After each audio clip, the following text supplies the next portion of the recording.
Kwa wale waliopata nafasi ya kuwa na baba na wale waliokosa, huu ni ukweli wa maisha.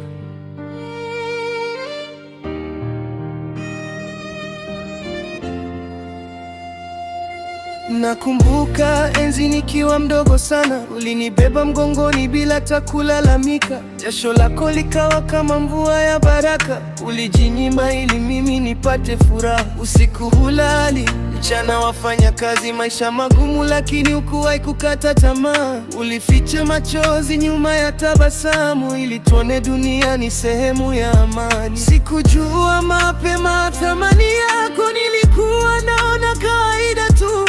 Leo nimekuwa naelewa pole pole, wewe ni shujaa wa kweli moyoni mwangu. Baba yangu, nakushukuru sana kwa mapenzi yako yasiyo na mipaka. Hata kama hatusemi mara kwa mara, moyo wangu unajua wewe ni wa maana. Baba yangu, wewe ni nguzo yangu, ulinilea kwa jasho na damu. Nitaheshimu jina lako daima mpaka mwisho wa pumzi yangu.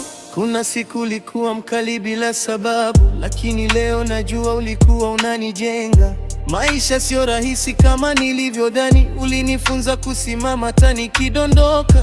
Wengine wakupata hata nafasi hiyo ya kuita mtu baba kwa sauti ya furaha. Ndio maana leo nakuthamini zaidi. Kila hatua yangu ni kwa dua zako Baba. Nikianguka najua utaninyanyua, hata kama uko mbali au mbinguni, maneno yako bado yananiongoza kama taa gizani kwenye maisha yangu.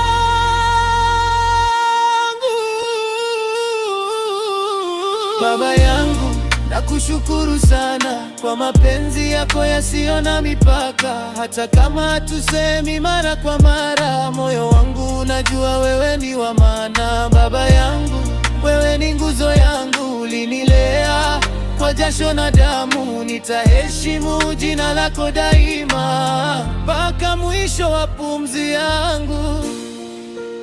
Kwa baba wote duniani, asanteni kwa kila mlikofanya.